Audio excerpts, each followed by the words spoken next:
continuando com a nossa série Revelando o Apocalipse. Hoje nós vamos falar sobre a besta que subiu da terra, o Sacro Império Romano. Na semana passada, vocês se lembram que nós falamos sobre a besta que surgiu do mar. No capítulo 13 de Apocalipse, nós temos duas bestas. Então, na semana passada, nós analisamos esse livro até o versículo 10. E hoje, nós vamos terminar o capítulo 13, vamos analisar dos versículos 11 até o 18. Bem-aventurados os pobres de espírito, porque deles é o reino dos céus. Aqueles que sabem que são insuficientes, que não têm condição de se salvar sozinhos. Aqueles que sabem que não são bons, que são pecadores mesmo, dependentes de Cristo. Bem-aventurados que choram, porque eles serão consolados. Bem-aventurados os mansos, porque eles herdarão a terra. Herdarão a terra e não o céu. O reino vindouro é aqui na terra. Os que têm fome e sede de justiça, misericordiosos. Em Lucas tem aqui, os que forem aqui, Bem-aventurados sois vós, quando vos injuriarem e perseguirem e mentindo disserem todo o mal contra vós por minha causa. Então deem graças a Deus. Quando vocês forem injuriados, perseguidos, caluniados, odiados, vocês têm que dar graças a Deus, porque é grande o vosso galardão nos céus. Porque assim perseguiram os profetas que foram antes de vós. Se tá tudo bem com vocês, tá todo mundo gostando de vocês, vocês são convidados para as festas, para os churrascos, vocês recebem tapinha nas costas, se vocês agradam a maioria, se preocupem, que aí vocês estão amando o mundo. Então o amor do Pai não está, né? Aquele que ama o mundo, o amor do Pai não está nele. Está em João. Tá bom, pessoal? Então, não desanimem. Estamos quase 200 pessoas, tá faltando likes, 170 likes, pessoal. Vamos deixar aí mais 30 likes pra gente atingir mais pessoas. E eu vou dar início ao estudo. Então eu vou acompanhando o chat aqui pelo celular. Mas vocês estão devendo 30 likes, aí tem que dar like para participar do sorteio da Bíblia. Para dar sorte, né? Para dar sorte aí pro sorteio, deixa o like. Então vamos abrir a apresentação aqui. Não, desculpa, vamos fazer a leitura. Eu já tô querendo atropelar aqui. Então, eu vou ampliar aqui a tela. Tomar um gole de água. Estamos em Apocalipse 13, tá? Agora sim, estamos em Apocalipse 13. Na live passada, que está na playlist, que está no canal, nós falamos sobre a besta que surgiu do mar, até o versículo 10. E agora vamos falar a besta que subiu da terra, do 11 ao 18. Pô, Gilberto, só isso aqui vocês vão falar? Mas vocês não imaginam a quantidade de estudo que tem. Acho que a gente vai até umas 11 horas aqui. Não pode dormir no meio da live, hein? Tem que prestar atenção, porque o livro de Apocalipse tem promessa de bem-aventurança. Tá bom? Tem promessa de bem-aventurança para quem lê e compreende. Apocalipse 13, do versículo 11 ao 18. E vi subir da terra outra besta, e tinha 2 chifres semelhantes aos de um cordeiro, e falava como dragão. E exerce todo o poder da primeira besta na sua presença, e faz que a terra e os que nela habitam adorem a primeira besta, cuja chaga mortal fora curado. E faz grandes sinais, de maneira que até fogo faz descer do céu a terra, à vista dos homens. E engana os que habitam na terra com sinais que lhe foi permitido que fizesse em presença da besta, dizendo aos que habitam na terra que fizesse uma imagem à besta, que recebera a ferida da espada e vivia. E foi-lhe concedido que desse espírito à imagem da besta, para que também a imagem da besta falasse, e fizesse que fossem mortos todos os que não adorassem a imagem da besta. E faz que a todos, pequenos e grandes, ricos e pobres, livres e servos, lhes seja posto um sinal na sua mão direita ou nas suas testas, para que ninguém possa comprar ou vender, senão aquele que tiver o sinal, ou o nome da besta, ou o número do seu nome. Aqui há sabedoria. Aquele que tem entendimento, calcule o número da besta, porque é o número de um homem, e seu número é 666. Então, até aqui.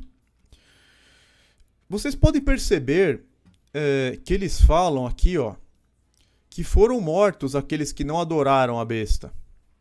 Antes de falar do sinal.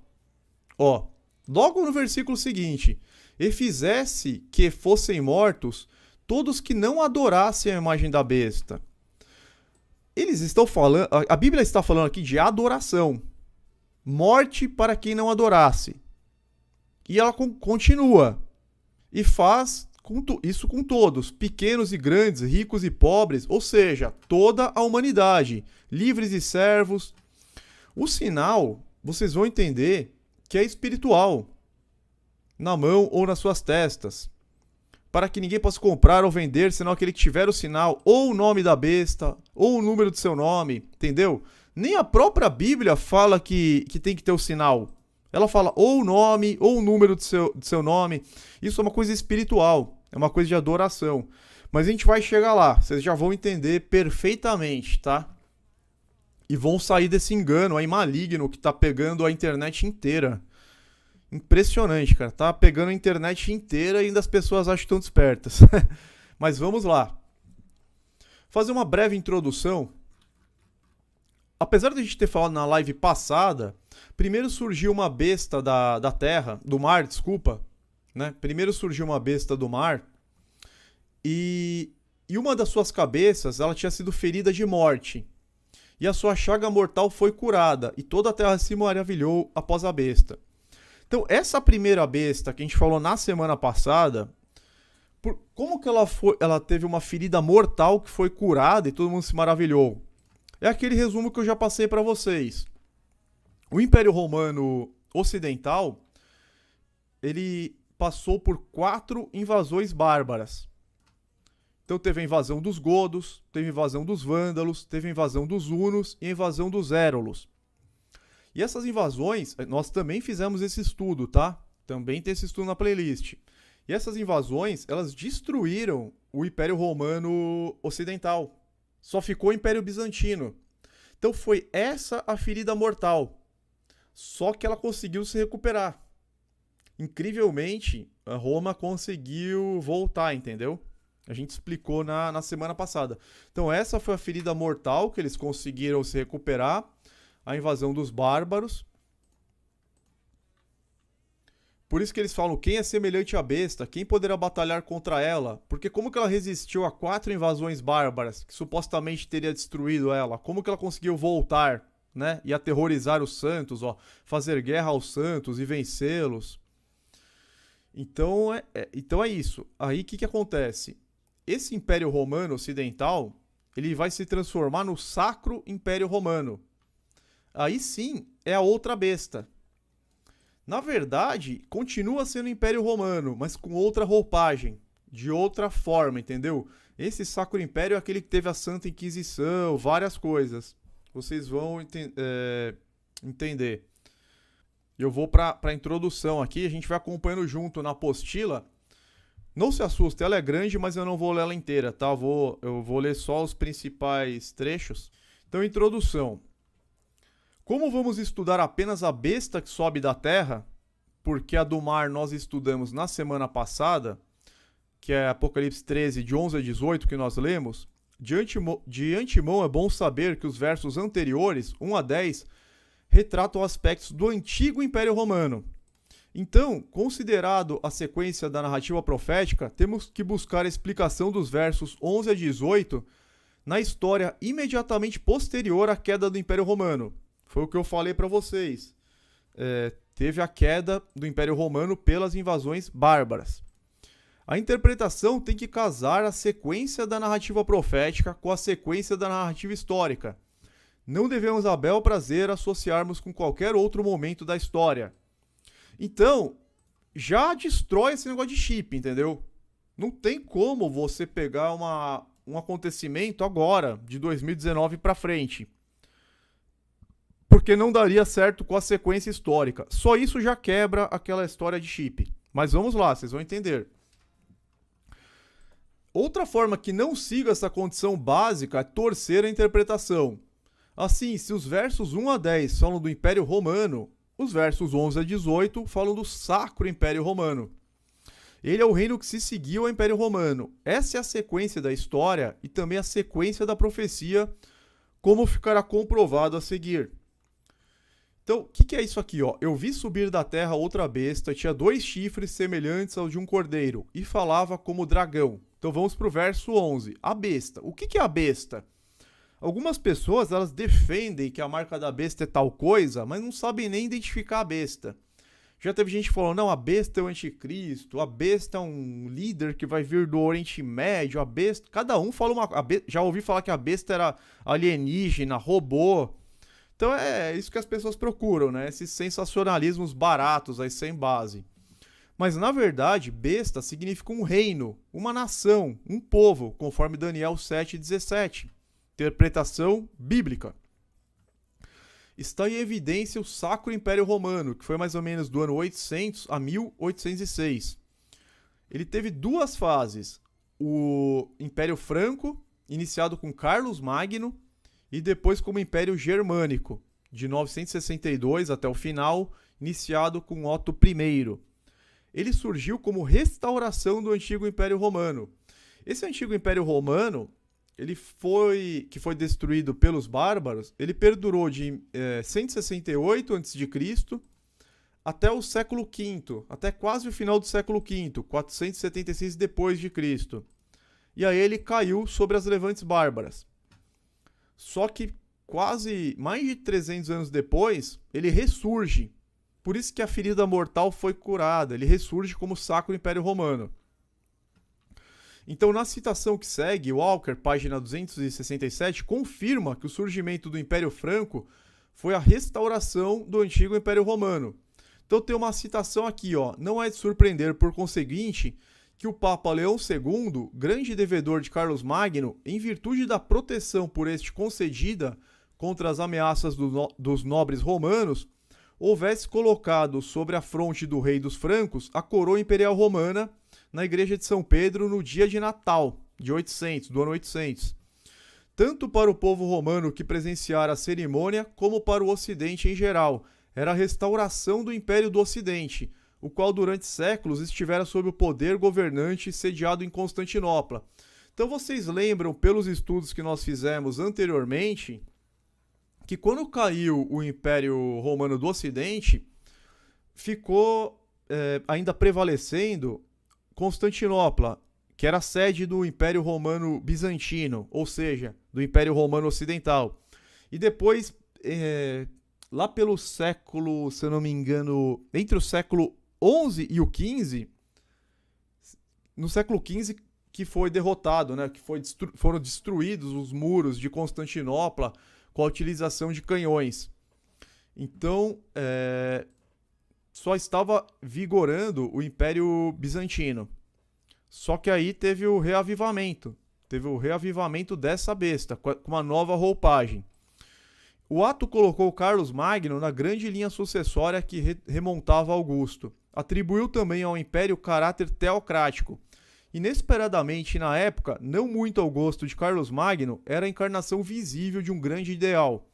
O Império Romano imaginava-se nunca morrera, e agora a sagração havia sido concedida da parte de Deus pelas mãos do representante, um imperador ocidental.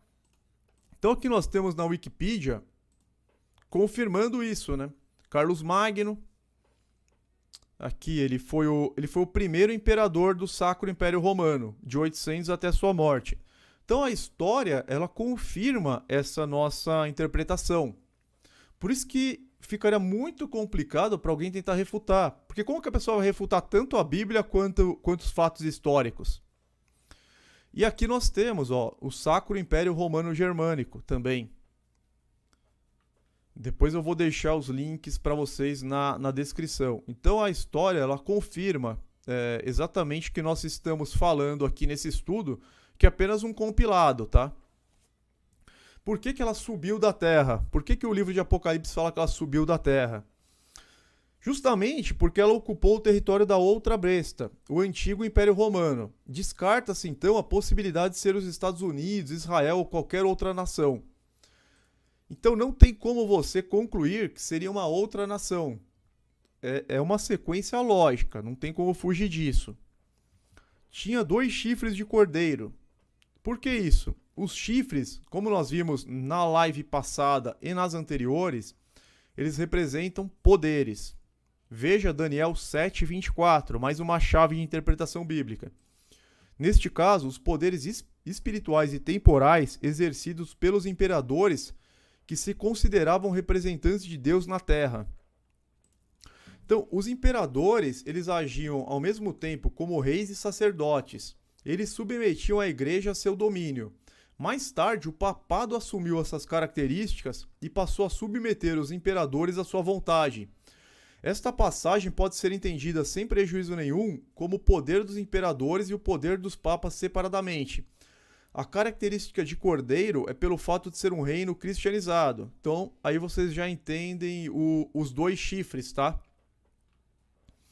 A história mostra o imperador como um sacerdote rei, portanto com poderes temporais e espirituais.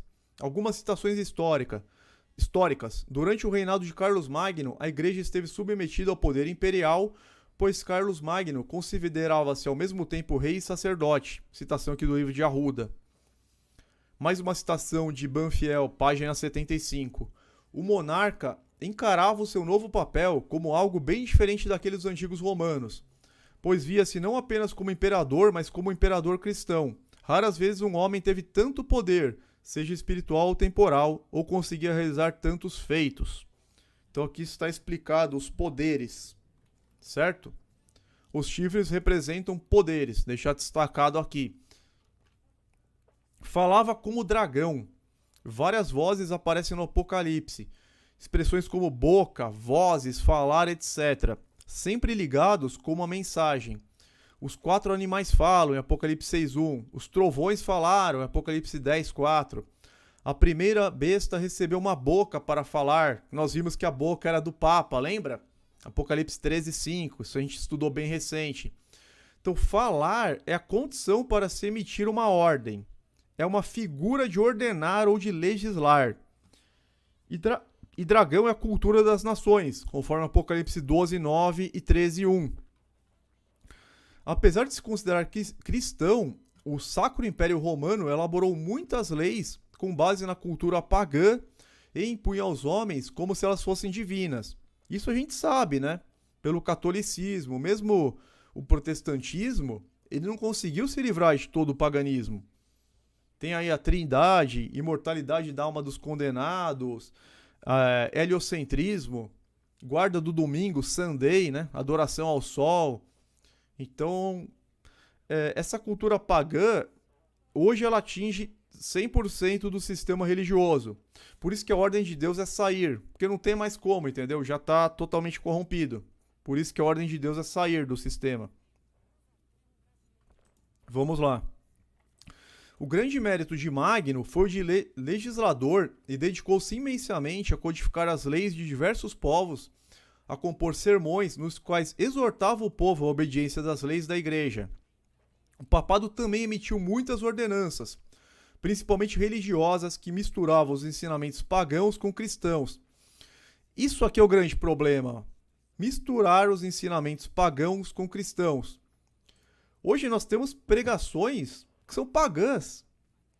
Tem até politeísmo, né? Intercessão dos santos, romaria para os santos, Nossa Senhora, Ave Maria, Santo Antônio, São não sei o que lá. Quando a Bíblia fala que existe um único mediador entre Deus e os homens, Jesus Cristo, homem, a Bíblia ela é muito mais simples do que acontece no meio religioso.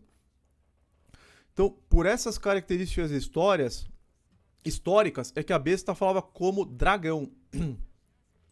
Então o imperador legislou com base na cultura pagã e ensinou o povo a obediência à igreja. A história comprova que o Império Franco é a besta de chifres semelhantes ao de cordeiro, mas que falavam como dragão. O grande mérito de Carlos Magno foi sobretudo o de legislador. Ele se dedicou intensamente à codificação e esclarecimento das leis dos diferentes povos sobre os quais reinava, para que pudessem ser interpretados com mais facilidade. No final de sua vida passou a dedicar a energia que lhe restava à composição de longos sermões exortava a humildade, a obediência das leis da igreja e aos dogmas, obviamente. Então, essas passagens elas retratam o surgimento do Império Franco, com seu rei Carlos Magno. Ele era o sacerdote-rei de um reino teocrático e legislava no aspecto temporal e espiritual. Então, profecia cumprida.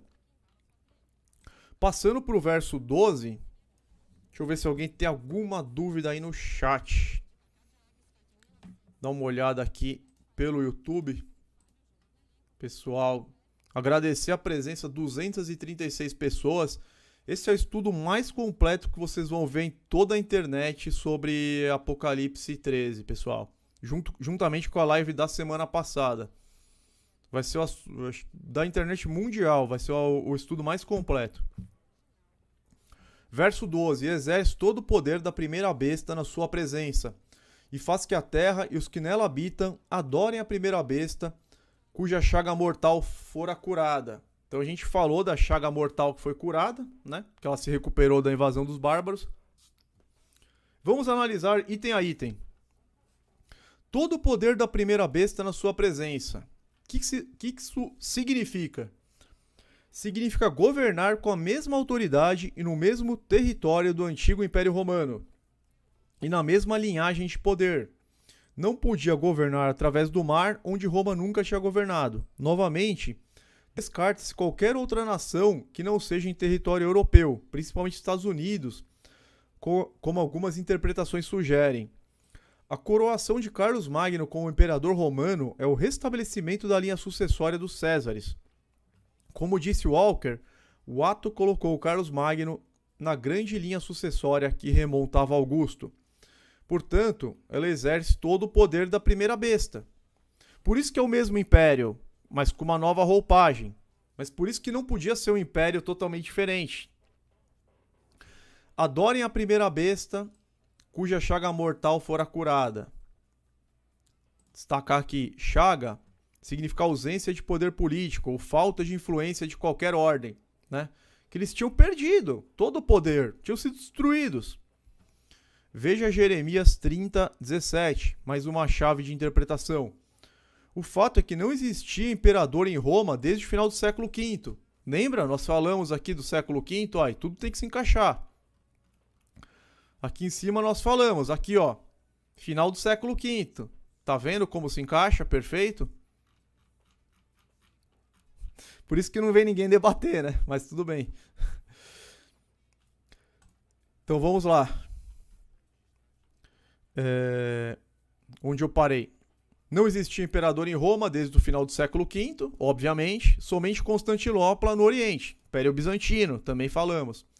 Roma não tinha influência política. A coroação de Carlos Magno fez renascer a sucessão de imperadores no Ocidente, curando a chaga mortal da cabeça ferida para a morte da primeira besta. A sociedade europeia da Idade Média, que há muito tempo não tinha um imperador, voltava a ser governada como no tempo dos Césares, reabilitando o poder de Roma. Isso que é importante, ó. Então foi reabilitado o poder de Roma, mesmo que esse governo não era sediado na cidade, mas era na sua presença. Longa vida e vitória a Carlos Augusto, coroado por Deus, poderoso imperador dos romanos e amantes da paz. Era o renascimento de uma antiga tradição de acordo com a qual se sagrava o imperador de Roma. Desde o assassinato de Oreste em 476, mais de 300 anos antes, isso não acontecia. Mas naquele momento Roma escolhia um novo imperador. Nascia assim o Sacro Império Romano. Essa é a besta que nós estamos tratando. Citação de Banfield, página 65. Tem umas outras citações que a gente pode pular para não ficar tão cansativo. Então não há dúvidas de que o Sacro Império Romano era igual ao Império dos Césares, com a mesma autoridade no mesmo território. Na verdade, trazia de volta aos romanos o antigo império, que deveras nunca morrera do coração dos latinos. A chaga mortal era curada. Uma dúvida que muita gente tem. Vamos agora para o verso 13. Aqui um comentário interessante. João Chris. Politeísta não, monoteísta. O sistema religioso está altamente monoteísta, verdade. o quarto mandamento não existe mais, né? Lembra-te do sábado. Aí eles trocaram, lembra-te do dízimo. Sendo que dízimo nunca foi em dinheiro. Quanta contradição. Mas vamos lá. Fez grandes sinais, de maneira que até fogo fez descer do céu à terra, à vista dos homens. Será que é fogo mesmo, pessoal? Aí chega lá o youtuber Nutella, filma lá um meteorinho, que a gente sabe que é um fenômeno elétrico. Olha, tá descendo fogo do céu, já faz um monte de vídeo. 10 mil likes. Nossa, a internet tá complicadíssima, né? Claro que não é o fogo literal. Fogo literal vai ser no dia do Senhor, que vai descer o plasma. Aqui, ó, grandes sinais são grandes acontecimentos históricos. Muitos estudiosos entendem que são curas milagrosas realizadas por seres humanos e que desce fogo literal do céu. Isso não pode ser, pois a besta é um reino. A besta é um reino. E não uma pessoa. Portanto, esses sinais não são curas humanas ou qualquer coisa do gênero. Devemos buscar o sentido. Esses sinais foram reformas religiosas e culturais lideradas por Carlos Magno e principalmente pelas abadias de Cluny, Cister e Clairvaux, pois os sinais estão relacionados com fogo. A palavra-chave a ser entendida é fogo. Em muitos lugares da Bíblia, a palavra é empregada no sentido de conhecimento e sabedoria. Então, a Bíblia, ela dá essa interpretação. Vejamos as passagens. Daniel 12:3, Mateus 5:14, 13:43, Atos 13:47, João 1:9, 2 Coríntios 4:6, Mateus 3:11, Lucas 12:49, Salmos 39:3. Então, o fogo aqui que ele está falando é conhecimento e sabedoria. Lembra que quando eles foram devastados pelos bárbaros, apagou o brilho? Apagou o sol, a terça parte do sol, a terça parte da lua? Agora voltou o brilho, no sentido exatamente conhecimento, cultura, sabedoria. Então você não tem como fugir dessa interpretação, senão você tem que descartar tudo que aconteceu antes. E aí não tem como, entendeu? Tem que seguir a sequência. Por isso que eu falo, quem está acompanhando todas as lives ou acompanhando pela playlist, ela vai ter certeza absoluta que essa interpretação é a correta. O fogo literal produz a luz, o brilho. A evolução da cultura, lembra? Com os bárbaros a cultura foi destruída, com a chaga. Agora está voltando. A evolução da cultura é um fenômeno do espírito do conhecimento humano. E também é retratada literalmente como luz, brilho, etc. Os sinais operados pela besta de dois chifres são as reformas culturais e ascéticas que os imperadores e abades promoveram em contraposição ao mundo das trevas que reinava, ao mundo barbarizado. Basta entendermos os significados do fogo para concordarmos com a história. É muito fácil entender os motivos destas reformas. As invasões bárbaras trouxeram a decadência da cultura romana, dando origem à Idade das Trevas. Poucos homens naquele tempo sabiam ler ou escrever, inclusive o próprio imperador Carlos Magno.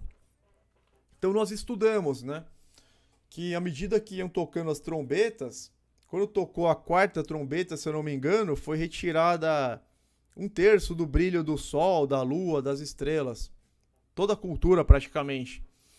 As trevas se amontoavam sobre o cristianismo. Também a igreja estava totalmente corrompida por causa do comportamento de seus clérigos. Muitos bispos eram instruídos por dinheiro, a chamada simonia, e outros com casamentos irregulares, o nicolaísmo. Me perguntaram o que é nicolaísmo aqui, ó, casamentos irregulares. As reformas vieram para corrigir este estado de ignorância do povo e podridão religiosa. A efervescência cultural e religiosa que se espalhou por toda a Europa por volta do ano 1000 é o cumprimento dos grandes sinais operados pela besta que até fogo fez descer do céu. Então essa é a única interpretação possível. Deixa eu ver o que vocês estão falando aí no chat. Sidney Silva. Livro profético não se interpreta totalmente literal. Tem que ter as chaves de interpretação da própria Bíblia. Exatamente. A pessoa tem que ter um conhecimento profundo da Bíblia para não cair em contradição. E também para ela não ser enganada por interpretações particulares, porque a Bíblia proíbe você dar interpretação particular para a profecia. Por isso está errado cada denominação religiosa ter uma interpretação. É proibido isso. Só existe uma verdade. Então, as trevas que se amontoavam sobre o cristianismo iam se tornando cada vez mais espessas à proporção que os anos iam passando. E no princípio do século VII, a ignorância do clero e a superstição do povo eram extraordinárias. Porque no século VII eles já estavam há muito tempo sobre essa influência dos bárbaros, destruídos, né? O decreto de Gregório o Grande, pelo qual se impedia a continuação dos estudos profanos, produziu esse resultado deplorável, cuja importância se podia avaliar pelo fato de que muitos padres nem sabiam escrever seus próprios nomes. A língua grega estava quase esquecida, até a Bíblia pouco se lia. Então eles estavam praticamente só no paganismo. Nem os padres sabiam escrever seus nomes, estava muito feia a coisa. Embora fosse um homem de ação e comportamento rude, Carlos dava muita importância ao desenvolvimento intelectual e ao enriquecimento da alma. Então ele tinha essa ânsia de difundir conhecimento, ele fundou uma escola no palácio, convidou os sábios de todo o reino, usou a escola para treinar professores que iriam se estabelecer nas escolas, nas abadias. Essas abadias eram residência e lugar de oração dos monges. Eram também centros de cultura e conhecimento. Eles estavam totalmente carentes disso. Então já é suficiente entender que o fogo é justamente o conhecimento disseminado pelo Sacro Império Romano. Tem umas outras citações que eu vou pular, mas eu vou deixar para vocês. Deixa eu ver se eu consigo encontrar... Eu não lembro se era Apocalipse 8... que fala do brilho que foi perdido lá. Aqui, ó. Aqui, em Apocalipse 8, ele tá falando da última invasão bárbara, certo?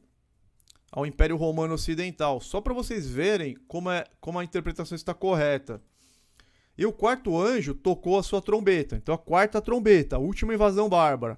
E foi ferida a terça parte do sol, a terça parte da lua e a terça parte das estrelas, para que a terça parte deles se escurecesse e a terça parte do dia não brilhasse, e semelhantemente à noite. Então aqui foi a destruição da cultura, do saber, do conhecimento. Aqui eles foram destruídos, eles foram barbarizados. E o fogo é o reavivamento disso. Por isso que não tem como você querer dar uma interpretação particular para cada passagem. Você tem que seguir essa linha, obrigatoriamente. Mas havia algo a mais nesse fogo. Ele descia do céu. E o que isso acrescenta? Então o fogo descia do céu. Ele está relacionado com o celestial, com coisas divinas. Nesse caso, especificamente o ensino da teologia bíblica. E, de certa forma, também com a vida ascética dos monges. Porque naquela época eles não conseguiam mais nem ler a Bíblia. 99% da população, eles eram analfabetos. Por isso que fala que o fogo descia do céu. Pois foram fundadas essas abadias, esses monastérios. Apesar da influência pagã, pelo menos eles estavam lendo a Bíblia. O ensino da teologia nas abadias e catedrais fez surgir um movimento chamado escolasticismo, que foi um método de estudo da Bíblia com base nas filosofias platônicas. Não tem jeito, né? As pessoas elas sempre puxam para o paganismo, filosofia platônica, elas sempre querem misturar, mas isso até hoje, né? Por isso que são tão poucos os eleitos, porque as pessoas sempre vão para essa parte do paganismo, da idolatria, trindade, santos, nossa, é um negócio assim terrível. Então, o escolasticismo é o fogo que desceu do céu.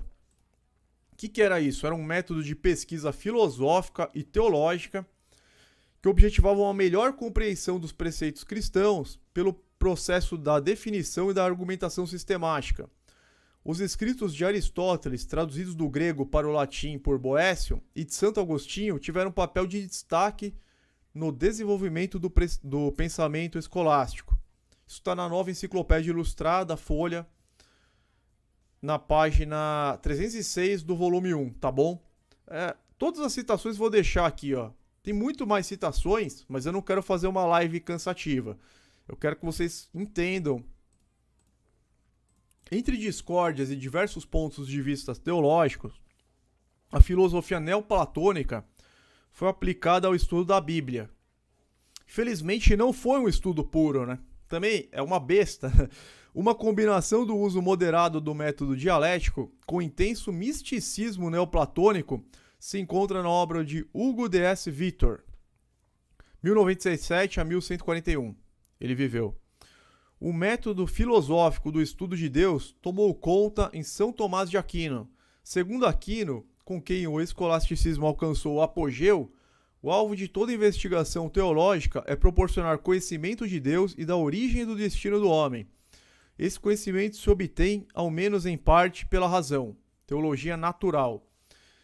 Entretanto, essa conquista da razão não é completa. É necessária que seja ampliada pela revelação. Esta se encontra nas Escrituras, que são a única autoridade final. Esse foi o problema deles. Eles não se ativeram somente nas Escrituras. Aí que tá. O catolicismo, o meio evangélico, o espiritismo, todas as religiões, eles não conseguem se ater na pureza das Escrituras, que é o que nós estamos tentando resgatar, a Igreja de Deus. Nós aqui somos a Igreja de Deus, né? O estudo puro da Bíblia. Então, ó, como que era a interpretação deles? Eram entendidas à luz da interpretação dos concílios e dos pais da Igreja. Isso aqui foi um problema. Você chamar um concílio para definir os dogmas e a interpretação, sendo que a Bíblia é a única autoridade. Então, homens não inspirados se reúnem para definir que Jesus é Deus, para definir que a guarda do sábado passou para domingo, para definir que o homem é imortal, para definir que o sol é o centro do sistema. Isso é um problema, entendeu? A gente quer resgatar o estudo bíblico puro. Então, os grandes sinais operados pela besta são as reformas culturais no Santo Império Romano. Sendo grandes, são notáveis na história. Esses sinais são as reformas carolíngia e cluniense, que a história registra como os feitos mais fabulosos ocorridos no seio do Sacro Império. Ela fez fogo descer do céu à terra, à vista dos homens, significando que eles seriam iluminados por conhecimentos relacionados com o divino. Contudo, estes não se baseavam unicamente na Bíblia, mas em filosofia humana. Assim, eles estão totalmente nas trevas. Vocês viram aqui, né? Apocalipse 8. Depois da última invasão bárbara, depois do toque da quarta trombeta, no final do século V, eles ficaram totalmente nas trevas. O sol, a lua escureceram. E agora desceu fogo no céu. Eles saíram das trevas, foram fundadas escolas, monastérios, abadias. Contudo, sempre tem um contudo, né? Não se baseavam unicamente na Bíblia, mas em filosofia humana. Tem um porém. Agora vamos falar da imagem da besta. Versos 14 e 15. Estamos avançando aí rapidamente. Estou tentando fazer de uma forma que não fique cansativo, mas eu quero passar o máximo de informação possível para vocês, para que vocês não tenham dúvidas. Lógico, se tiver dúvidas, deixe nos comentários e também vocês vão ter acesso a essa apostila. Não tem problema nenhum ter dúvida. Enganos que habitam na terra. Gilberto presente, tá? Um abraço. Boa noite, irmão Flávio. Seja muito bem-vindo. Eu já avisei que depois você vai fazer um complemento sobre esse estudo no seu canal e eu vou divulgar o link tanto na descrição do vídeo, vou deixar um comentário fixo também para melhor aproveitamento. Então, dando seguimento aqui, enganos que habitam na terra. Vamos estudar essa passagem aqui do verso 14, se eu não me engano. Vamos confirmar aqui, né, para não ter dúvidas. Apocalipse 13. Sim, enganos que habitam na terra com sinais. Vamos lá. Quem tem o conhecimento tem maior poder de enganar. Esses sinais, como entendido acima, são as reformas culturais. Essas reformas elas resultaram na criação das escolas nos monastérios e catedrais, e também criaram um verdadeiro exército de monges que utilizavam os métodos filosóficos dialéticos neoplatônicos para adquirir conhecimento. Com este conhecimento, eles passaram a controlar a população laica. Foi a partir do sistema educacional estabelecido nos monastérios que a besta enganavam os que habitam a terra. Então, ela detinha todo o conhecimento e ela passava da forma como ela queria, entendeu? É igual o que as religiões fazem, as denominações fazem. Você vai lá e fica ouvindo lá a pregação. Então, cada denominação vai passar de um jeito, você não pode questionar, porque se você questionar, a letra mata, você não é padre, você não é presbítero, você não é pastor, você tem que aceitar e acabou. Imagina naquela época, a maior parte da população analfabeta. Eles iam lá, faziam os concílios, criavam os dogmas e acabou, você tinha que aceitar. Então, vamos entender a influência que esse sistema deteve sobre o povo laico. No 12º século, mais conhecido como século XII, as abadias se alastraram pela Europa. Cluny era a mais influente, Cister e Clairvaux também estavam entre as influentes. Cluny era uma abadia-mãe com mais de 2.000 abadias afiliadas. Além destas, 3 principais, houve muitas outras que formaram o sistema monástico. Nas abadias e catedrais, professores se multiplicavam e se rodeavam de alunos. Um tal de Abelardo, cônego de Notre-Dame, tinha tantos seguidores como jamais um conferencista conseguia ter, segundo Walker. Cluny foi o resultado da doação de terras de um rico senhor feudal para a construção de um monastério autônomo a qualquer autoridade civil ou religiosa. Foi governada por uma série de abades notáveis, tornando-se de uma inovação no sistema monasterial. Cluny obteve tanta influência quanto as ordens dos dominicanos e jesuítas mais tardes. Então foi muito considerável a influência deles. Passando aqui, dizendo aos que habitam na terra que fizessem uma imagem à besta. O que significa isso? Vamos lá. Dizendo aqui, continuando o verso 14. Ela, a besta, ou seja, o Sacro Império Romano, representado por seus funcionários públicos, que em sua imensa maioria eram os monges que formavam a elite pensante, incutiu na mente da população laica, inclusive dos funcionários seculares, que não podiam ser comparados em conhecimento com os clérigos, a ideia de uma república cristã onde o Papa seria o supremo rei e sacerdote de toda a humanidade, como eram os antigos Césares romanos. Então, olha o que eles fizeram. A ideia de uma república cristã, onde o Papa seria o supremo rei e sacerdote de toda a humanidade, como eram os antigos Césares romanos. Os Césares que impediam a ascensão papal, lembra? A ascensão papal ela veio com a queda dos Césares. Então, Hildebrando, que foi um papa, né, ele foi o maior articulador deste projeto. Os seus planos eram mais vastos e, num sentido, menos egoístas. Só a instituição de uma permanente hierarquia com autoridade ilimitada sobre todos os povos e reinos na face da terra poderia satisfazer a sua ambição. Então ele queria uma autoridade ilimitada sobre todos os povos e reinos da terra. Apenas isso, né? Poderia satisfazer a sua ambição. Pouca coisa. Sim, ele queria organizar um poderoso estado eclesiástico que governasse o destino dos homens, uma poderosa teocracia ou oligarquia espiritual com o poder de instruir o povo nos seus dogmas infalíveis. Olha lá, poder de instruir o povo nos seus dogmas infalíveis, para obrigar as suas consciências a dar força à sua obediência. Um estado cujo governador fosse supremo sobre todos os governadores do mundo, elegendo e depondo reis à sua vontade, pondo interdição a províncias e reinos inteiros, e sem que ninguém ousasse opor-se a isso. Em suma, um vice-regente de Deus na terra, que não pudesse errar, de quem não se pudesse apelar. Vocês já ouviram falar em infalibilidade papal? Em poder do Papa de perdoar pecados? Substituto de Deus? Então, é isso aí, olha. Um vice-regente de Deus que não pudesse errar. Não dava para apelar, ele era a última palavra. Pouco a pouco, forma-se entre as elites pensantes, que eram todas da igreja, a ideia da criação de uma república cristiana, que sistematicamente introduziria noções evangélicas no direito e nas instituições.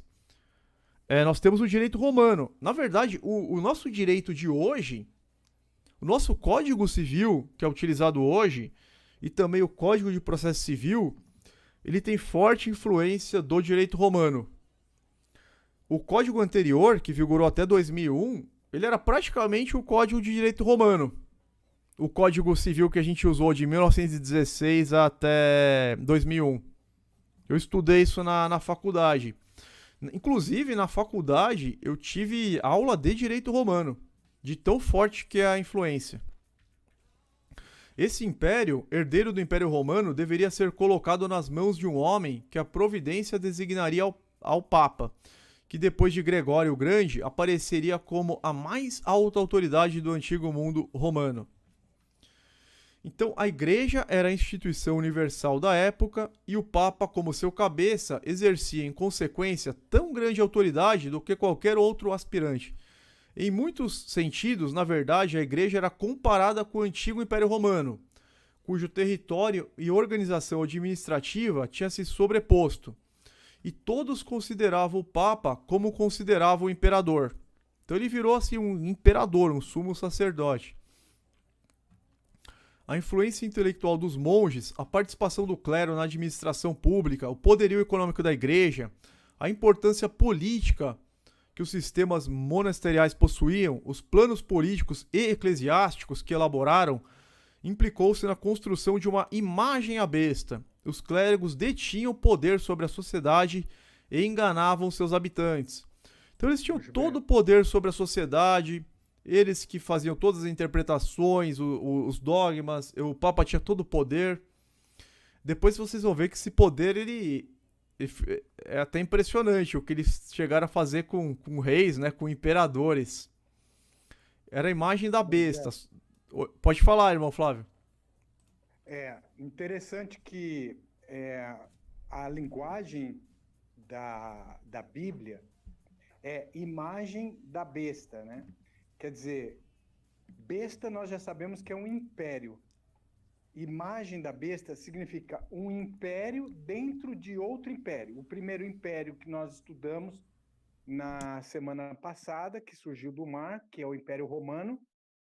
E depois, aí, você chegou a falar também da coroação de Carlos Magno no ano 800, né? Sim, falei bastante sobre isso. Uhum. Certo. Então, essa imagem significa um império dentro de outro império. É exatamente o que aconteceu. O Sacro Império Romano, ele foi um poder em cima de toda aquela estrutura do Império Romano que veio a ser herança do pontificado, formando toda uma estrutura, só que agora com uma revestidura pseudo-cristã. Por isso que diz que a besta que surge da terra, na presença da primeira besta, ela tem aparência de cordeiro, mas fala e age como dragão. Aparência de cordeiro por quê? Porque é religioso, mas age, fala como dragão, quer dizer, foi um sistema cruel de perseguição e movido pelo próprio diabo, né? Mas bem refinada, uma estrutura bem refinada que vai surgir dentro do Império Romano, por isso que é chamado de imagem da besta, nesses detalhes e nuances que está sendo mostrado.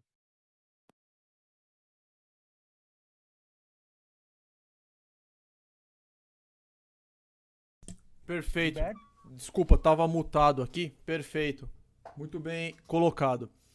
No começo da live nós explicamos, né, sobre a besta que surgiu do mar, que era o antigo Império Romano Ocidental, e que agora estava com uma nova roupagem, né, do Sacro Império Romano, exatamente.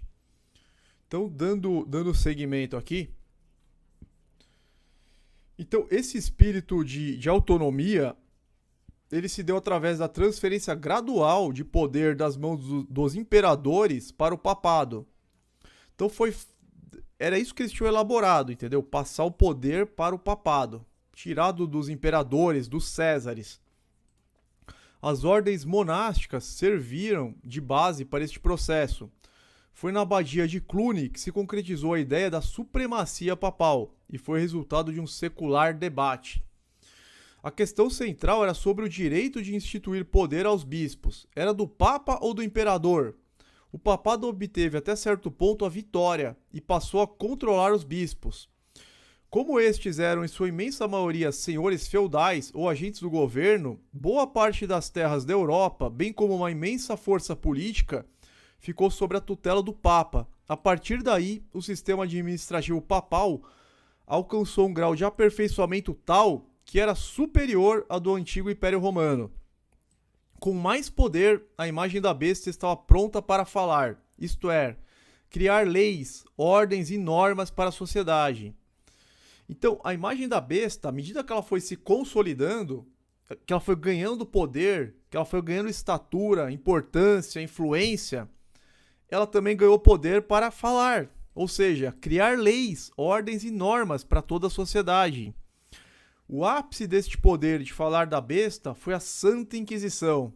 Isso aqui todo mundo estudou na escola, né? Quando ela fez com que fossem mortos os que não adorassem a imagem da besta. Vocês veem aqui, ó, que fala da morte. Logo aqui, ó, e fizesse, logo no versículo 15, e fizesse que fossem mortos todos os que não adorassem a imagem da besta. E logo abaixo, no 16, já fala do sinal. Por isso que a gente não está falando de uma coisa futura, pessoal. A Santa Inquisição foi lá atrás. Não tem o menor sentido falar que sinal é chip. Mesmo que inventem um chip que sem ele você não pode nem comprar nem vender, ele não vai ser a marca da besta. Ele vai ser um chip que você não pode nem comprar nem vender, mas não vai ser a marca da besta. É isso que vocês têm que entender. Não importa se já estão pondo chip, se não estão, se na Suécia todo mundo está usando, se não está usando, não importa. Aqui está falando de adoração. Quem não adorar a imagem da besta, não seguir as suas leis, vai ser morto. E a gente já vai entender o sinal mais para baixo, tá? Dando sequência aqui. Então, o papado, ele livrou-se da influência dos imperadores depois de um longo debate em torno da questão da eleição papal, dos bispos e demais clérigos, conhecida na história como a querela das investiduras. Vou pular um pedacinho aqui, mas não vai perder o sentido. No final da Alta Idade Média, a Igreja começou a libertar-se da dominação política. Iniciou-se então um período de supremacia do poder espiritual sobre o poder político, que se estenderia pela Baixa Idade Média. Isso está em Arruda, página 344. Sem controle sobre os bispos, o imperador perdia o controle sobre os duques. Ao mesmo tempo, uma grande parcela das terras da Alemanha passava para o controle da Igreja. Começava o período de supremacia do poder papal sobre o poder político, dos governantes da Europa. Essa supremacia acentuou-se mais no período seguinte, a Baixa Idade Média. Aqui também tem a referência bibliográfica. Então, Carlos Magno ele renovou e expandiu o sistema metropolitano que havia caído em desuso. No começo de seu reinado, havia um único metropolita em todo o Reino Franco. No fim, o número havia atingido 22. Os metropolitas passaram a ser chamados em geral de arcebispos. Isso está em Walker, páginas 271 e 272. A igreja ela integrou-se ao sistema feudal através dos mosteiros, cujas características se assemelham a dos domínios dos senhores feudais. Por isso que o Flávio falou que esse sistema ele é muito mais sofisticado. Eles foram dominando os feudos, as terras, foram criando abadias, escolas, foram dominando tudo, toda a sociedade. Por isso que eles tinham tanto poder. A ruralização da economia da Idade Média obrigou a igreja a deslocar-se para o campo.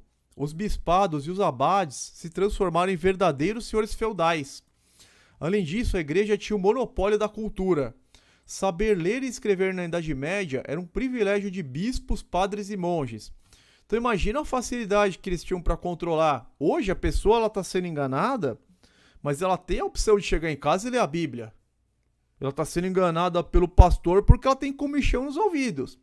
Mas ela sabe ler, ela sabe escrever e ela tem uma Bíblia em casa, ela tem uma Bíblia no celular, online. Bíblia tem em todo lugar. Mas não, antigamente eles nem sabiam ler e escrever. Então, dessa forma, os membros do clero começaram a participar da administração pública, exercendo as funções de notários, secretários e chanceleres. A organização dos domínios da igreja atingiu um grau bastante aperfeiçoado. Então, eles atingiram um grau assim de perfeição, né, do sistema deles. Era um modelo que os membros da nobreza leiga não conseguiam imitar. Além da autoridade moral, a igreja começava a exercer influência na administração financeira dos principados medievais. Então essa administração financeira também dava muito poder para eles. Essa transferência é um plano satânico, é o que o irmão Flávio falou. Quem está por trás disso é o próprio Satanás. Para fazer um plano tão assim bem elaborado, tão estratégico, detalhista, gradual, né? Essa transferência gradual de poder das mãos dos imperadores para o papado deu vida à imagem da besta. Antes eram os imperadores que escolhiam os bispos de seu reino e elegiam o papa. Agora os papas já controlavam os abades, que dominavam boa parcela das terras da Europa. Quem tem as terras tem o poder. Era a supremacia papal estabelecida. A partir de então, eles, os papas, já não mais se submetiam aos imperadores e iriam fazer o que bem entendessem, excomungando reis e interditando reinos. Olha que impressionante essa passagem que vai vir agora. Agora vai ser impressionante, ó. Eles não se submetiam aos imperadores, podiam fazer o que bem entendessem, excomungando reis, interditando reinos. Olha esse caso aqui, veja o caso de humilhação do imperador Henrique IV, quando suplicava o perdão do Papa. O imperador, pessoal. A resposta de Hildebrando, que foi o Papa Gregório VII, tornou-se um dos mais famosos decretos papais da Idade Média. No Sínodo Romano de 26 de fevereiro de 1076, esse Papa aqui, Gregório VII, ele excomungou o rei Henrique, negou-lhe autoridade sobre a Alemanha e a Itália e absolveu todos seus súditos dos seus juramentos de lealdade. Ou seja, ninguém mais devia lealdade a ele. Foi a mais ousada afirmação de autoridade papal jamais feita. Ele humilhou aqui o rei. Humilhou o imperador Henrique IV. Então ele negou a autoridade sobre a Alemanha e a Itália e todos os seus súditos, eles foi revogado os juramentos. Foram revogados os juramentos. Aí olha o que aconteceu, olha o desenrolar. A excomunhão de Henrique o obrigou a ir em pleno inverno a Canossa, onde se encontrava o Papa. E depois de 3 dias de penitência, com pés descalços, no portão do castelo, foi recebido pelo Papa, graças à intercessão de alguns amigos. O cara em pleno inverno, lá descalço, ficou 3 dias suplicando no portão. Esse foi o maior ato de humilhação sofrido por um rei medieval ante o poder da igreja. Caramba, Inocêncio III, 1198, não foi menos feliz na humilhação dos imperadores. Interditou a França e a Inglaterra e excomungou o rei João, galgando o cimo do poder terreno. Olha o poder da besta. Então aconteceu a profecia, né? A imagem da besta falou. Isto é, criou leis que obrigavam os homens a uma obediência irrestrita ao sistema do governo papal. Então, mais uma profecia aqui cumprida. Não, vamos para Apocalipse 13, né? A besta, a imagem aqui, para que também a imagem da besta falasse. Então, cumprido, mais uma cumprida. Quem não obedecesse seria morto. A Santa Inquisição foi um meio idealizado para descobrir quem eram os fora da lei. Fora da lei entre aspas, né? Quem não obedecia. Este foi o mais terrível tribunal que a humanidade pôde conhecer. Não havia direito de defesa. Quando Inocêncio III subiu ao trono de São Pedro, no ano de 1198, ele resolveu suprimir o movimento herético. A máquina que o Papa inventou para este fim foi a Santa Inquisição, e seu instrumento foi Guzmán Domingos, um espanhol depois canonizado e conhecido como São Domingos. Que absurdo! Desde 1229, a Santa Inquisição tornou-se a máquina mais formidável de tirania religiosa que o mundo jamais vira. Seus procedimentos deram-se em segredo. Advogados não eram permitidos, nem testemunhas chamadas. Direito zero de defesa. O motivo foi de extorquir confissões de crimes ou heresias por meio de abatimento moral e físico da vítima. Para obter esse fim, os meios mais iníquos e revoltosos foram empregados sem escrúpulos.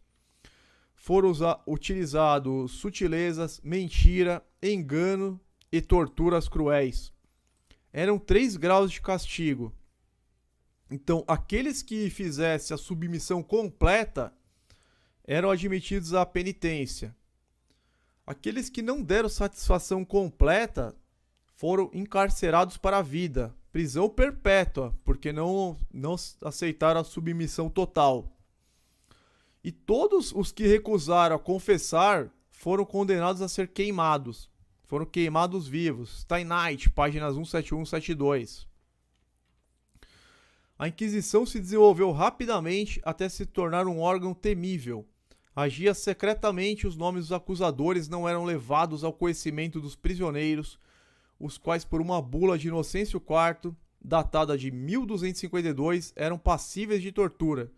Então a tortura estava legalizada. E os prisioneiros, eles nem ficavam sabendo quem eram os acusadores. É um negócio terrível. O confisco dos bens do confessante era um dos seus mais odiosos e economicamente destrutivos aspectos.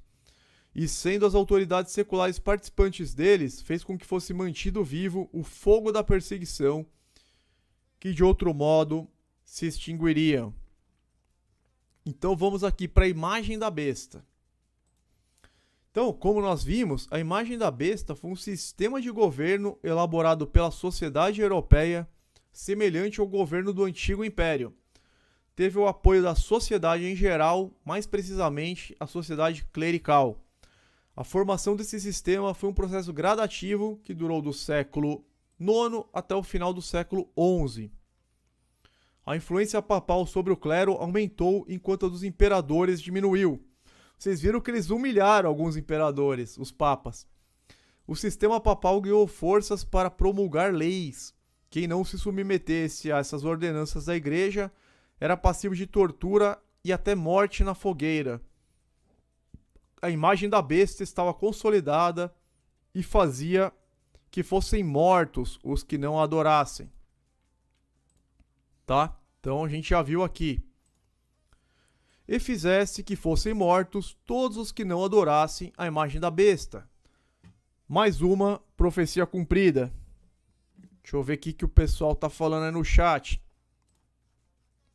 Agora a gente já vai para o sinal e número da besta, hein? A gente vai para a reta final aqui. Vamos falar dos versos 16 a 18, que geralmente são os que tem mais destaque na internet, né? Vou dar uma resumida para não ficar tão grande, mas é a parte mais esperada. Versos 16 a 18. O sinal e o número da besta. Versos 16 a 18 para fechar o estudo. Os 3 últimos versos. Vamos entender isso. Vamos contrariar a internet inteira. Vamos contrariar todos os youtubers Nutella. Eles já estão me atacando mesmo, então não vai fazer diferença. Só vão continuar atacando, mas quem é da verdade vai continuar querendo saber da verdade e não vai querer sensacionalismo, não vai ter comichão nos ouvidos, né? Vamos lá. E faz que a todos, pequenos e grandes, ricos e pobres, livres e servos. Como que todos eles recebem esse sinal? Indistintamente. Tá falando aqui de toda a humanidade. Esta parte nada mais é do que a totalização da sociedade. O sistema de governo da besta tinha poder sobre todos os cidadãos, sem exceção. os papas usaram muito bem esse poder através da excomunhão e interdição. Excomunhão aplicando-se à pessoa, interdição a um reino. Então, a Bíblia fala que Satanás ele engana a todos os habitantes da terra, né? Agora, tá em Apocalipse também. Acho que Apocalipse 20, quando Satanás é lançado no lago de fogo. Deixa eu ver se eu consigo encontrar aqui. 20, acho que é no 20. Enganava. Para que não engane mais as nações. Tá. Bom, mas a Bíblia fala, agora eu não lembro exatamente a passagem, tem mais de uma vez, né? Que Satanás ele enganou todos os habitantes da terra. Então por isso que não tem exceção, né? Todos receberam. Lhe seja posto um sinal na sua mão direita. Então o que é o sinal na mão direita? É um chip? É um implante? Absolutamente não. Ainda que existam chips, tem várias notícias aqui, ó. Implante do chip obrigatório nos Estados Unidos. Chip implantado na mão substitui chave, cartão e senha. Implante de chip na mão. Tem mais notícias. Chip implantado no corpo já é realidade no Brasil. Aí tá implantando na mão aqui entre o dedão e o dedo aqui, indicador, né? Só notícias. O marca-passo é um chip também, é um implante, ó. Atualmente o tamanho foi reduzido e pode ser implantado no corpo do paciente, pois é selado hermeticamente. Pô, será que o marca-passo é um sinal da besta, uma marca da besta? Se alguém colocar o marca-passo, vai pro inferno. Se alguém colocar um chipzinho aqui pra abrir a porta, vai pro inferno, né? O cara quer substituir chaves, cartões e senhas. Qual que é o problema, pô? Qual que é o problema de você ter... Você já tá chipado com localização avançada. Tá todo mundo que tá na live, todo mundo, eu também, tá chipado com localização avançada pelo celular. Isso se não tiver 2 ou 3 celulares, né? Mas um eu garanto que todo mundo tem. Então, beleza. Tá todo mundo chipado com cartão de crédito, com cartão de débito. Minha carteira da OAB tem chip também. O computador, tudo. Ah, mas se implantar, pronto, adoração. Fala, irmão Flávio. Muito bem, eu estava acompanhando aí o desenrolar da live, né? Agora nós chegamos nesse ápice aí da marca da besta, né? Todo o sistema religioso protestante, ele tenta dizer que a marca da besta vai ser algo agora, com o anticristo que vai surgir agora, e vai ser o chip, o RFID, esse tipo de coisa. Mas para poder alegar isso, eles pegam esse versículo isolado de todo o capítulo. Ele só pega a parte, e pôs um sinal na mão direita ou na testa, né? Para que quem não tem o sinal não possa comprar nem vender. Eles utilizam apenas o verso isolado do capítulo e do contexto. Nós tivemos que fazer todo um estudo do contexto, ver quem que era a besta que surgiu do mar, ver quem é a boca que falou arrogâncias por 42 meses, que perseguiu os santos do Altíssimo por esse tempo, ver qual era a ferida mortal que essa besta recebeu, quem era essa besta que surgiu da terra na presença da primeira besta. É muito importante a gente saber que a segunda besta não pode ser os Estados Unidos. Tem uma igreja aí que acredita que os Estados Unidos é a segunda besta que surge da terra. Não pode, porque a segunda besta, ela surge no território da primeira besta, ou seja, na Europa. Irmão Flávio. Então essa primeira besta e a segunda besta tem todo um contexto para você entender o que é a marca da besta. Senão não adianta. Agora eles pegam um versículo isolado e falam, é o chip RFID, é agora e tal. E tira do contexto, tira de tudo que está falando no capítulo. Não, existe uma sequência, existe um contexto. E é uma marca espiritual, é uma marca de obediência, está ligada à adoração.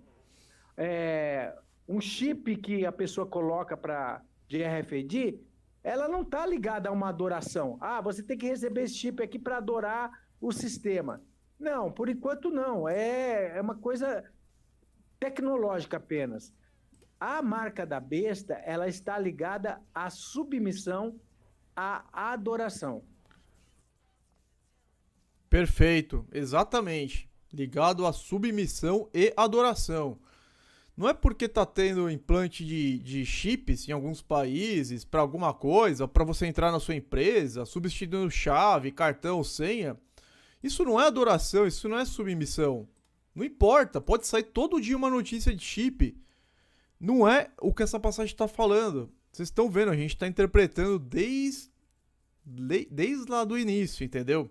E a gente está vendo que é uma coisa que já aconteceu. Vocês vão entender agora, seguindo o estudo, vai ficar muito claro. Vai ficar muito claro, pelo menos vocês aqui que estão acompanhando não vão ter dúvidas. Então, eu vou até tratar da marca de Deus, vou até estender um pouquinho, aproveitando que tem 262 pessoas, até subir o número de pessoas. Mas aguentem aí, pessoal, vai ter sim o sorteio da Bíblia. Aguentem aí que é a parte mais importante, a mais debatida na internet, né? Então, lhe seja posto um sinal na sua mão direita. O que isso significa? Na verdade, segundo a Bíblia, não segundo achismo, não segundo interpretação particular, e muito menos segundo a época que nós estamos vivendo. A gente não pode interpretar na época que a gente está vivendo, no século XXI, no ano de 2019, com a nossa realidade. A gente não pode interpretar com a nossa realidade. Porque o livro de Apocalipse ele traz 2000 anos de revelações, mais 1000 anos de reino milenar. Que autoridade você tem para interpretar com a sua realidade de hoje? Zero, entendeu? Então vamos entender com base na Bíblia. O sinal na mão é simbologia de prática, ações e obras. A mão, na imensa maioria das vezes que aparece na Bíblia, tem esse sentido e também um valor simbólico. Veja 1 Timóteo 2,8, Mateus 27, 24. Muitas outras passagens mostram que mão figura uma prática, alguma ação ou obra com algum sentido. Mão, nesta profecia, simboliza obras. Obras. O que identifica uma pessoa como adoradora da imagem da besta era o seu comportamento coerente com as leis ordenadas por ela. Literalmente se trata de práticas católicas. Então, se você colocar esse chip aqui, ó, por exemplo, chip para substituir chaves, cartões e senhas, como que você está adorando a besta? Você não está adorando a besta. Então quer dizer que se o chip estiver na sua carteira, no seu cartão, tudo bem. Se tiver um pouquinho mais perto, se implantar, aí você está adorando a besta. Não tem sentido. Não tem sentido, entendeu? É até ridículo tentar defender isso. Eu posso usar no cartão, no celular, na carteira profissional, no computador, no tablet, em tudo. Mas se eu implantar, eu vou pro inferno. É até engraçado, desculpa. Isso aqui, esse sinal na mão simboliza as obras, né? Então, o que identificava uma pessoa como adoradora da imagem da besta era o seu comportamento coerente com as leis ordenadas por ela. Práticas católicas. Ou nas suas testas. Ser marcado na testa é uma simbologia de que a pessoa entendeu, compreendeu e aceitou alguma ideia. Seja religiosa ou não, boa ou má, santa ou profana. Pois tanto os salvos como os perdidos recebem o sinal na testa. E a gente já vai ver isso, ó. Vou até destacar. Tanto os salvos, quanto os perdidos, quanto os condenados, eles recebem o sinal na testa. Então tá todo mundo marcado na testa. Eu tô marcado na testa, todo mundo que tá assistindo a live tá marcado na testa, pro bem ou pro mal, vocês já vão entender. Então tem as referências aqui, Apocalipse 7:3, 9:4, 14:1. Nossa, estão falando que nunca aconteceu de não poder comprar e nem vender? A Carol tá precisando estudar história, hein, Carol? Nunca aconteceu? Você já viveu em todas as épocas? Você é professora de história? Vamos entender se nunca aconteceu. Já vai seguir. Falar que nunca aconteceu, caramba. Mas vamos lá. Então, o sinal era primeiro observado nas ações cotidianas, sinal nas mãos. Caso isso não fosse evidente para a sociedade, a pessoa seria inquirida pelo Tribunal da Santa Inquisição. Ela deveria então confessar sua crença nos dogmas da igreja, confirmando o sinal na testa. De toda forma, as pessoas não somente aceitavam mentalmente, como também suas ações concretas foram no sentido desta crença, fé e prática juntas. Então, na testa, é essa aceitação, essa confirmação, entendeu? Vamos ver a marca de Deus, vamos fazer uma comparação entre a marca da besta e a marca de Deus, para ver se nós que somos de Deus, estamos ou não marcados na testa. Eu já digo que eu estou. Eu já digo que eu estou marcado na testa. Então vamos lá. Vamos falar sobre a marca de Deus. Marca de Deus. Ouve, Israel, o Senhor nosso Deus é o único Senhor. A gente vai entender que essa é a marca de Deus, esse monoteísmo. Ouve, Israel. Deixa eu ampliar mais, isso aqui é muito importante. O Senhor nosso Deus é o único Senhor. Amará, pois, o Senhor teu Deus de todo o teu coração, de toda a tua alma, de todas as tuas forças. E essas palavras que hoje te ordeno estarão no teu coração, e as ensinarás a teus filhos, e delas falarás, assentado em tua casa, e andando pelo caminho, e deitando-te, levantando-te, também as atarás por sinal na tua mão, e te serão por frontais entre os olhos, ou seja, na testa. E agora, hein? E agora, para quem defende que a marca é física na mão e na testa? A pessoa não tem Bíblia em casa para defender um negócio desse. E agora, para os youtubers Nutellas, sensacionalistas, alarmistas, que ficam tentando adivinhar qual que é a marca da besta, que ficam falando de chip. Como que ele vai explicar a marca de Deus? Ouve, ó Israel, o Senhor nosso Deus é o único Senhor. Também as atarás por sinal na tua mão, e terão por frontais entre os seus olhos. Você tem que ter esse entendimento marcado na sua testa. Querem mais? E ouvi o número dos selados, e eram 144 mil selados. Selados na testa. E olhei, e eis que estava o Cordeiro sobre o monte Sião, e com ele 144 mil, que em suas testas tinham escrito o nome do seu pai. E agora? Estão marcados na testa, só que não é uma marca física. Os 144 mil foram os israelitas salvos que aceitaram Jesus. Foram os filhos de Israel, aquele remanescente que não rejeitou o Cordeiro. Foi um pequeno remanescente, só 144 mil. Depois passou para os gentios, que os gentios são a grande multidão. Então olha lá. E olhei, e eis que estava o Cordeiro sobre o monte Sião, com ele 144 mil, e eis que suas testas tinham escrito o nome de seu pai, marcados na testa.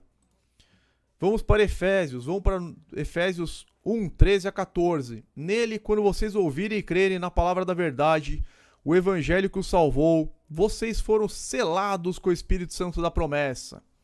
Então foram selados com o Espírito Santo da promessa, que é a garantia da nossa herança e até a redenção daqueles que pertencem a Deus para o louvor da sua glória.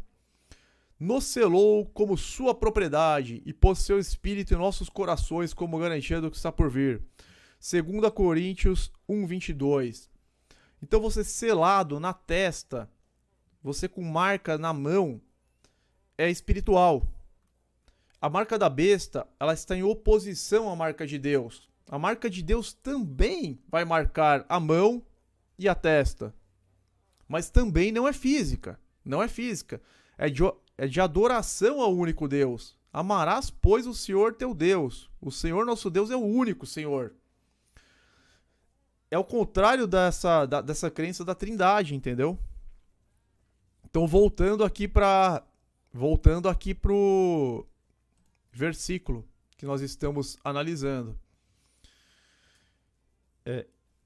Então, resumindo, sinal na mão direita, obras, atitudes, atos, e na testa, entendimento. Eles confessam isso, né? Quando eles são inquiridos, né? Ser marcado na testa é uma simbologia de que a pessoa entendeu, pro bem ou pro mal. A pessoa pode estar marcado com o sinal de Deus, ela entendeu que a gente tem que adorar somente a Deus, que o Deus é o único Senhor, e que Jesus Cristo é o Filho de Deus, né? Jesus Cristo é o Filho de Deus que se assenta à tua direita, o único mediador entre Deus e os homens, nosso Salvador. Então, é uma simbologia de que a pessoa entendeu, pro bem ou pro mal. Então, todos nós estamos marcados na testa, todos nós temos um entendimento. Só que, infelizmente, pessoal, o sistema religioso acabou marcando todo mundo com a marca da besta e não com a marca de Deus. Aí que tá, entendeu? Os poucos escolhidos, né, muitos serão chamados e poucos serão escolhidos. Os poucos escolhidos, espero que vocês estejam entre eles, eles estão marcados com a marca de Deus. Então atarás por sinal na sua mão e tecerão por frontais entre seus olhos, na sua testa. E a grande massa que está no sistema, do mesmo jeito ela está marcada, mas ela está marcada com o entendimento que a besta passou. Com essas falsas doutrinas, com os dogmas, com esses entendimentos que vieram dos concílios. Infelizmente, entendeu? Por isso que está sendo falado aqui, ó, tanto os salvos como os perdidos receberam o sinal na testa. Apocalipse 7:3, 9:4, 14:1. O sinal era primeiro observado nas ações cotidianas, sinal nas mãos. Caso isso não fosse evidente para a sociedade, aí a pessoa seria inquirida, ela seria questionada pelo Tribunal da Inquisição e ela deveria confessar sua crença nos dogmas da igreja, que é o contrário do entendimento de Deus, né? Nos dogmas você tem Deus Filho, Deus Espírito Santo, você tem os santos, você tem Nossa Senhora Aparecida, Ave Maria, você tem uma legião de coisas que vem do paganismo. E aí você confirma o sinal na testa. De toda forma, as pessoas não somente aceitaram mentalmente, como também suas ações concretas foram no sentido dessa crença, fé e prática juntos. Para que ninguém possa comprar ou vender. Já aconteceu? Sim, já aconteceu. E muito pior do que vocês imaginam. O sinal ele servia para controlar o comércio. No tempo em que o Sacro Império esteve debaixo do controle papal, ser rico era uma heresia. Vocês sabem disso. O rico ele era considerado um herege, assim, ele era uma abominação. Né? Eles pregavam que tinha que ser pobre, só a igreja podia ser rica. O comércio foi proibido pelo direito canônico. Quem já estudou direito canônico? Aí, eu já estudei direito romano e já dei uma lida no Código de Direito Canônico. Então, sim, já aconteceu. O comércio foi proibido pelo direito canônico. Segundo esse documento, quem fizesse isso tinha cometido um crime condenado pelo próprio Cristo. É lógico que isso não está na Bíblia, mas o Código de Direito Canônico ele proíbe até mesmo comer carne de sexta-feira. E não é só na sexta-feira santa, é toda sexta-feira proibido comer carne pelo Código de Direito Canônico, que proibiu o comércio. A usura, que é o empréstimo a juros, foi considerado um mal ainda pior. A condenação do lucro no comércio era muito natural num sistema que produzia apenas para o consumo, em que o comércio, realizado em épocas de calamidade, somente traria problemas. Isso porque os comerciantes inescrupulosos poderiam aproveitar-se da situação se a igreja não os tivesse ameaçado com as penas do inferno. Então, essa situação, ela ocorreu na história. Ela é uma situação real. E isso aconteceu sim. É que assim, as pessoas, elas não se aprofundam. O pessoal que está pregando aí, os alarmistas. Aqui, ó, o Carlos Alberto falou, o termo dinheiro sujo vem dessa época, justamente. Perfeito. Tá vendo como as pessoas sabem que isso já aconteceu, que tem os precedentes? Todo mundo, no fundo, sabe que houve essa época. Isso tá na história, tá nas leis, né? Fez parte do direito. Prosseguindo, senão aquele que tiver o sinal ou o nome da besta ou o número de seu nome. Isto significa se identificar como um cidadão romano. Ter o sinal era uma identificação cultural e ter o nome era uma identificação civil. O número provém do nome. Em outras palavras, as pessoas aceitavam a ideia de pertencer à Igreja Romana e se comportavam como membros dela.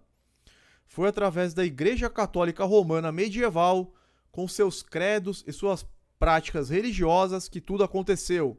Não havia como viver naquela sociedade sem respeitar os códigos espirituais da Igreja. Vocês já viram o tamanho do Catecismo Católico? Acho que tem aqui na internet. Catecismo da Igreja Católica. É um negócio gigante. Tem trocentos mil artigos aqui, ó. O batismo na Trindade vem disso aqui. Depois foi incluído em Mateus 28:19, lá pelo século IV. Tem milhares de artigos o catecismo. Ó, 2052, 2053, 2054, 2055. É bem maior que a Bíblia. Depois dá uma pesquisada. Isso aqui não é nem o código isso aqui não é o código canônico, tá? É o catecismo aqui. Capítulo, ó, tem milhares de artigos. Vamos pro índice geral. A vida do homem, conhecer, amar a Deus, transmitir a fé, a catequese, finalidade e destinatários desse catecismo, estrutura desse catecismo, indicações práticas, adaptações necessárias. Pô, adaptações? Então a Bíblia não é a única autoridade? Eu tenho baixado também o Código de Direito Canônico, é totalmente herege, é um negócio absurdo. Só que é só a introdução, não é o código. Se você pegar a vida inteira, você não consegue ler isso aqui. Quer dizer, até consegue, né? Mas vai demorar. vai demorar mais do que ler a Bíblia. Isso aqui é só a introdução, ó. Por isso que eles mudaram as leis e o tempo, né? Mudaram as leis, mudaram os 10 mandamentos, mudaram o tempo, né? A guarda do sábado passou para domingo, a adoração ao Sunday, Deus Sol. Então, isso aqui, ó. Prosseguindo. Então não havia como viver naquela sociedade sem respeitar os códigos espirituais da igreja. A igreja era a instituição universal da época. Ser católico era obrigação de todos. Ou a única coisa que uma pessoa tinha como direito.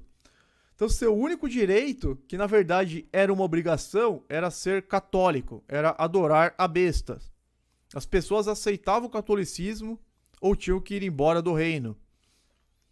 Pessoas ou grupos religiosos que não comungavam do mesmo pensamento eram perseguidos, excomungados e expulsos, e aqueles que comungassem com eles eram ameaçados também. Nós, a Igreja Romana, ordenamos e exigimos que os valdenses, sabatistas, a quem os chamam os pobres de Lyon, e todos os outros hereges que não podem ser enumerados, sejam excomungados da Santa Igreja. Então, qualquer um que processasse qualquer outra fé, ou mesmo que quisesse seguir a Bíblia na sua pureza, era considerado herege. E saiam fora de nosso reino e de todos os nossos domínios. Todos os que de agora em diante entendem receber aos mencionados valdenses, sabatinos e alguns outros hereges de qualquer outra profissão dentro de suas casas, ou assistir a seus perniciosos cultos, ou deem mantimentos, ou os favoreçam de alguma maneira, incorrerão na indignação do Deus Todo-Poderoso. Então, se você ajudasse essas pessoas, fizesse alguma caridade, desse mantimento, recebesse em casa, incorreria na indignação de Deus Todo-Poderoso. Eles falavam por Deus, ó. Isso aqui tá numa enciclopédia também. From Jones Church History, copiado da História da Igreja por Jones. Diretório de Inquisidores. Seguindo. Aqui a sabedoria. Aquele que tem entendimento, calcule o número da besta, porque é o número de um homem. Que mais uma passagem no finalzinho da profecia. Cadê? Não, Apocalipse 8. Vou até fechar o Apocalipse 8 para não me confundir. Apocalipse 13. Já estamos no último versículo. Daqui a pouco sorteio da Bíblia. Não vão dormir. Aqui é a sabedoria. Aquele que tem entendimento, calcule o número da besta. Porque é o número de um homem. 666. Vamos entender. A besta é um reino, certo? O número não pode ser atribuído a um ser humano. E mesmo que fosse uma pessoa, não poderia ser quem não viveu no Sacro Império. Então, estamos falando do Sacro Império Romano. Nem mesmo o nome de um papa pode ser utilizado, quanto menos o nome de Jesus Cristo, como alguns querem. Se alguns nomes de pessoas resultam em 666, não quer dizer que ela seja a besta do Apocalipse ou que tenha alguma ligação espiritual. Então vai lá o youtuber sensacionalista, elege um anticristo aí qualquer e realmente o nome resulta em 666. Sabe o que isso quer dizer? Não quer dizer absolutamente nada. Porque não pode ser de um homem. Tá errado. Então, ele tem que jogar o vídeo dele fora. Não vale nada. O número provém do cálculo do nome da besta, reino, e não do nome de pessoas. O número é utilizado para identificar quem marca e não quem é marcado.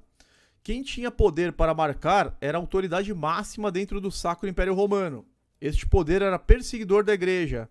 Deus não podia identificá-lo abertamente, por isso usou de um código, uma criptografia, que seria encontrado através de um cálculo realizado pelos membros da igreja. Então, sendo assim, o sinal não é visível, não é um chip, por exemplo, como pensam muitos. É por isso que a Bíblia fala, Satanás enganou todos os habitantes da terra. Todo mundo acha que é o chip. E vai ter comentário amanhã, hoje ainda, falando que é o chip sim. E vai ter link de vídeo provando que é o chip, que é uma grande bobagem. É uma grande bobagem isso. Ele não pode ser o chip. A Bíblia não permite isso, pelo que nós vimos. O sinal já estava na besta. Bastava identificá-lo. Foi isso que o povo de Deus fez. Calculou o número da besta e com o conhecimento deste código, foi capaz de livrar-se das perseguições, fugindo para o deserto, ou seja, isolando-se da sociedade romana. Nós vimos esse povo, né? A igreja primitiva, o remanescente do povo de Deus que fugiu para o deserto, que não ficou no império. Depois revejo essa live do Apocalipse 12. O resultado do cálculo, o número 666, é utilizado para identificar o poder de um homem. No mínimo, então, é de bom senso utilizar o nome, título ou autoridade atribuído a um cargo de governo dentro do Sacro Império Romano, pois a palavra nome é muitas vezes aplicada na Bíblia com o sentido de autoridade. E este cargo tem que ser único, pois a Bíblia diz um homem, o que quer dizer que ocupa a posição ímpar na sociedade. Então ele tem que ocupar uma posição de destaque, assim. Tem que ser uma autoridade. Esse é o número 666. Então, o papado é esse cargo único na Terra. Ele responde perfeitamente por essa simbologia. Então a gente consegue encaixar perfeitamente o papado, que tem sempre um representante humano, se encaixando nessa simbologia. A soma dos valores numéricos dos títulos atribuídos aos papas dá este número. Então, várias formas de cálculo são sugeridas, entre elas, Vicaris Filii Dei, Vigário Filho de Deus, Vicaris Generalis Dei in Terris, Vigário Geral de Deus na Terra, Latinus Rex Sacerdotes, Sacerdote e Rei Latino, Edvex Cleri, Guia do Clero.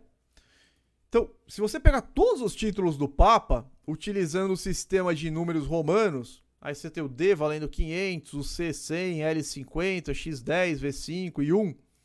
Todos os títulos acima somam 666. Então é muito fácil você identificar o papado, entendeu? Com esse cálculo. Porque todos os títulos que o Papa tem, Vigário Filho de Deus, Vicaris Generalis Dei Terris, Latinus Rex Sacerdotes, Devex Cleri, todos eles somam 666. Não pode ser coincidência, né? Concluindo, quem recebeu o sinal? O sinal já tá aí faz muito tempo. O sinal já tá aí faz séculos, tá? Então, quem recebeu são aqueles que se identificaram com os romanos, que viveram debaixo da autoridade do Sacro Império Romano, que aceitaram o Papa como legítimo representante de Deus na Terra, que aceitaram o catolicismo com suas doutrinas e se comportaram em estrita observância ao sistema vigente. Isso aqui pega tudo, tá? Pega o protestantismo, pega tudo, porque a reforma foi incompleta. Receberam o sinal aqueles que desejavam viver em paz dentro das fronteiras do Sacro Império Romano. Nos dias de hoje, também estão assinalados aqueles que não abandonaram aquelas crenças e práticas. Aquela parte que a gente citou, ó, de Apocalipse 18, 4. Sai dela, povo meu, para que não sejas participante dos seus pecados e para que não incorras nas suas pragas. Então, esse é o recado de Deus para todos que ainda estão no sistema religioso. Porque, infelizmente, o sistema religioso está marcando todo mundo. Obrigado, J.R. Marker. Parabéns pelas lives, Gilberto. Estão sensacionais. Enquanto não derrubarem o canal, a gente vai fazer, cara. Então vamos lá, vamos dar sequência. Em suma, isto é suficiente para entendermos que a besta de 2 chifres foi o Sacro Império Romano, que sua imagem foi o sistema papal, governado como os antigos Césares, e que seu sinal era o comportamento ou a crença que identifica a pessoa com o catolicismo romano. Tem até o sinal da cruz, né? O sinal da cruz mostra que a pessoa é obediente a essa prática, a essas adorações. Então, assim, há tantas especulações sobre o sinal da besta no meio religioso, em sua imensa maioria interpretações não apoiadas no esquema profético e histórico dado pela Bíblia. Deus deu a profecia e sua interpretação. Então, Deus que deu a profecia e sua interpretação. E não as denominações, e não os youtubers, as pessoas. Veja isso no livro de Daniel, capítulo 2 e 4, nos capítulos 7 e 8, em Apocalipse 17. Em todos esses casos, houve um anjo interpretando a profecia. Nós devemos seguir o esquema dado pela Bíblia e apenas juntar a história e tudo é revelado. Então a gente segue só a Bíblia, puramente, pega as chaves de interpretação que a própria Bíblia der, ainda que esteja em outros livros, como ela costuma utilizar, o que é fogo, o que são águas, o que é trombeta, como que a Bíblia interpreta cada palavra, cada passagem, e juntar com a história. E aí sim, você vai ter tudo revelado. Então não é questão de concordar ou discordar, entendeu? É a questão da única forma que você vai conseguir encaixar tudo sem nenhuma contradição. Essa apostila ficou bem bacana, esse compilado aqui. Deus tá me ajudando aqui a fazer esses compilados em pouco tempo. Fazer, revisar e disponibilizar para vocês. Estou pedindo aí, né? Pro Espírito Santo me dar capacitação, porque o dia é corrido, trabalho, tem várias coisas, né? Mas eu quero continuar participando pelo menos um pouquinho da obra. Pelo menos um pouquinho, né? Eu quero participar da obra. Eu não quero que as pedras clamem por mim, né? Tem aquela passagem lá, se ninguém clamar, as pedras vão clamar. Eu não quero ser substituído por uma pedra.